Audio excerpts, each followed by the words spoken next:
What's up, y'all? This is Ty. I am here to review season 3 of Insecure, the HBO comedy starring Issa Rae. It is hilarious. This is season 3.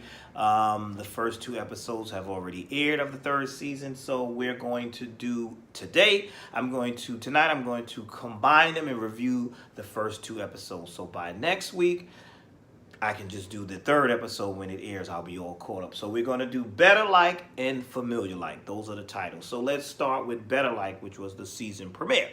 All right. I love this show, by the way. I think the characters are funny. I love Issa Rae. I think she's extremely talented. I think the cast is great. It's very realistic. They seem like people that I actually know. With that being said, I will say I think these characters make some of the dumbest choices and the dumbest decisions where I'm like, yo, what are you doing? Are you this stupid? You do realize that doesn't make any sense. You do realize that what are you doing? I'm always like, what are you doing? But I think that's why I like this show, because I'm like, these people are dumb. Like the logic, I'm like, do you have logic? What's wrong with you? Perfect example. Let's go right into Issa. Issa's decided that she's gonna go stay with Daniel. Fine. Okay, I'm thinking, oh, you're gonna stay with him, y'all together. No, no, no, no, no, no, no. They not together. She's sleeping on his couch. Not only she's sleeping on his couch, while she's sleeping on his couch, Daniel got a girl up in the room and he just pounding away, having all this wild, rough sex. She can't sleep. She on the couch. She can hear all of this.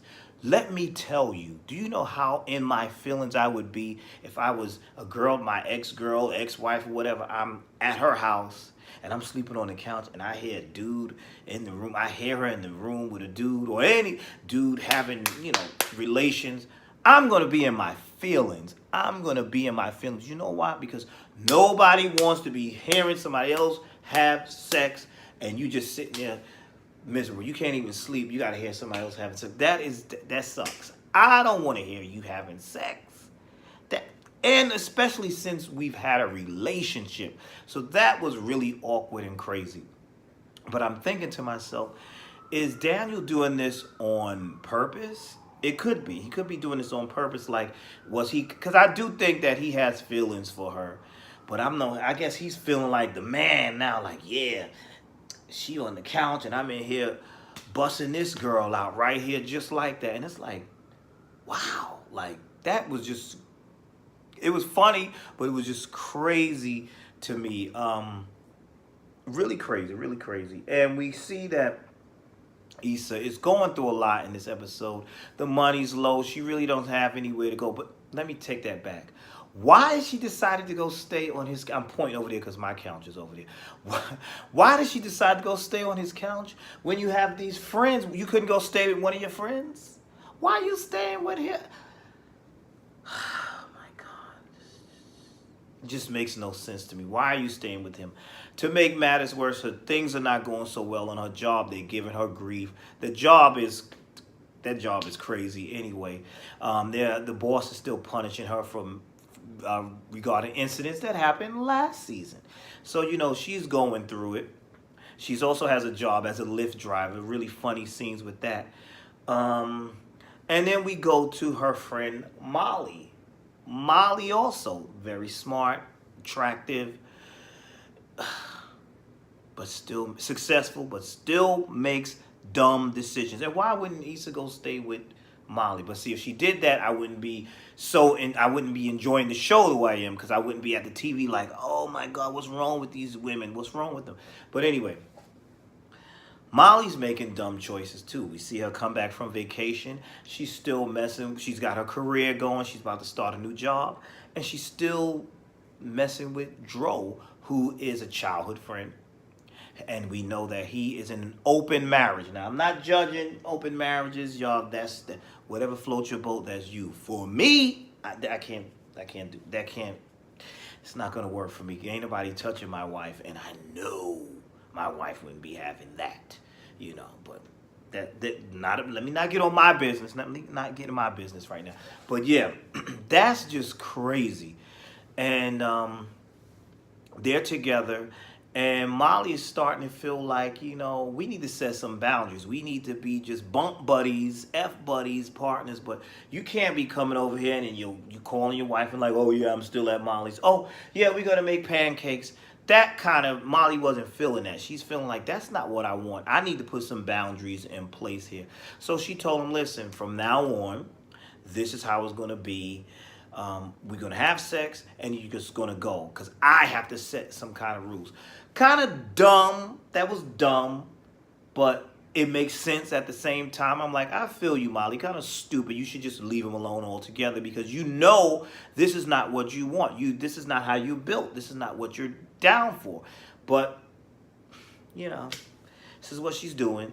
So what happened after that? We also saw where he's not getting the memo. He decides he wants to celebrate something and he wants to hang out again. Then you get the memo, dude. She said she's setting boundaries. We just gonna have sex and that's that. We not hanging out. Anyway, Issa is feeling some kind of way because she don't want to keep going back. She had a conversation with Daniel. She don't want to keep going back to the house and having to deal with. She tells him, it's kind of weird having to hear you having sex with other women, blah blah blah. So she decides she's gonna have a lift party. So she's in the car. She calls Molly and she's like, let's do this lift party. That was a really funny scene between her and Molly, and they're in the car. And thank God they did do the lift party where they're driving people around, because it allowed Molly to not go on this date or whatever you want to call this celebration with Dro. So I thought that was a funny scene. The whole lift scenes were funny, where the two guys got into a fight because one of them started smoking marijuana in the car. It was smoking weed, and they didn't. Issa didn't want him doing that, and then there was a big fight. Really funny, and I think Issa was attracted to the other guy. That was a very funny scene. Another thing that was funny in this episode was the new show within the show that she was watching that had what's her name, Erica Alexander, and what's the guy from Ron from a Different World? I forget his name, Daryl Bell, I believe. And Bill Bellamy. I think it's called Kevin or whatever. So that was hilarious that they had this kind of 90s feeling show within the show. Last year they had that silly soap opera thing. So that was funny. Those scenes were funny as well. What else was going on? Daniel is dealing with his, still doing his music. We get a little bit more insight on his family. We see I think his sister and his niece, and that funny scene with the girl in the studio who cannot sing. And as a singer, I've been there. I've seen people have studio sessions. I've seen people give shows and they were terrible. I thought that was all hilarious too. But what I wanted to sum up for episode 1 was Dro and his at the end, towards the end of the episode, we see that Dro, oh my goodness, Dro, when Molly gets home from the lift party, Dro is already in her house, so she asked for her key back, and he's feeling some type of way. And then she brought up, it's not fair, you and your wife have this relationship with you, and he had the nerve to say, you don't bring up or judge what me and my wife do. Dude, you're in an open relationship. Y'all having fun. You can't. You setting the boundaries your way, but you're not letting Molly have what she wants. She just asked you, listen, we gonna have sex. We can have sex only. You don't need to be in here with a key and controlling things. You're kind of controlling the relationship. So I was kind of on Molly's side right there. Like, the nerve of this dude. You got a whole wife, an open relationship. Y'all can sleep with whoever you want, but you got a key to my apartment. You coming and going as you please. No. We're setting boundaries. So that ended on a sour note, but I'm telling you, the way these characters are, they'll probably get back together. Because why? The characters on this show make stupid decisions and stupid choices. And I'm all here for it because that's what makes this show funny to me. I think that's all for episode 1. Let's roll right into episode 2, which was called Familiar Like. Now, in Familiar Like, we see Issa trying to get a job or get an additional job, and things are not working out on her job. She's at the board meeting. I thought that was a very, very funny scene where they're all going around with their ideas, and someone says, well, we should just do what Issa says. And we see her daydreaming. We've all been there. I've been there, where you want to say a certain thing. And I love that about the show when they do that, when she says something in her head and she's thinking that, that's what she wants to say, but of course you can't say that because you need the job. Her credit score is real low. She's really down on her luck. This job sucks. She's got the Lyft job. She goes to Kelly to get some financial advice. Kelly's pretty much telling her, listen, you things ain't good for you right now, sis. Things are not good. And, the funny scene between her and Kelly, when Kelly found out that she wasn't paying Daniel any rent, she was like, well, you ain't paying no rent? You ain't detailing his car? You ain't doing this? You ain't doing that? She said, damn, you getting over. What's going on?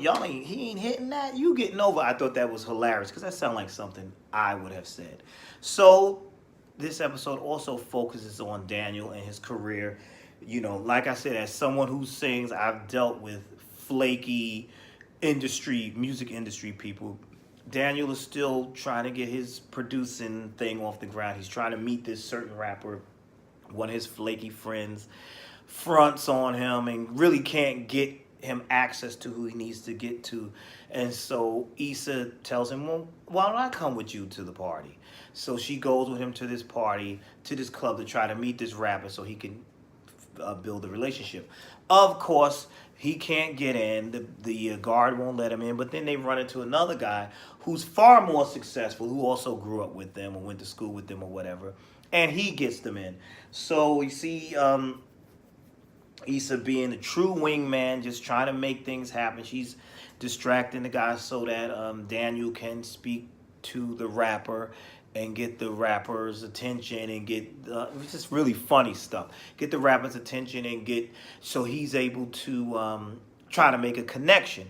Of course, that kind of fails and there's a shootout. And then it was a really great scene where we see Daniel's frustration, where he's like, and we've all been there, where we like, damn, he's doing this and I'm still a SoundCloud producer.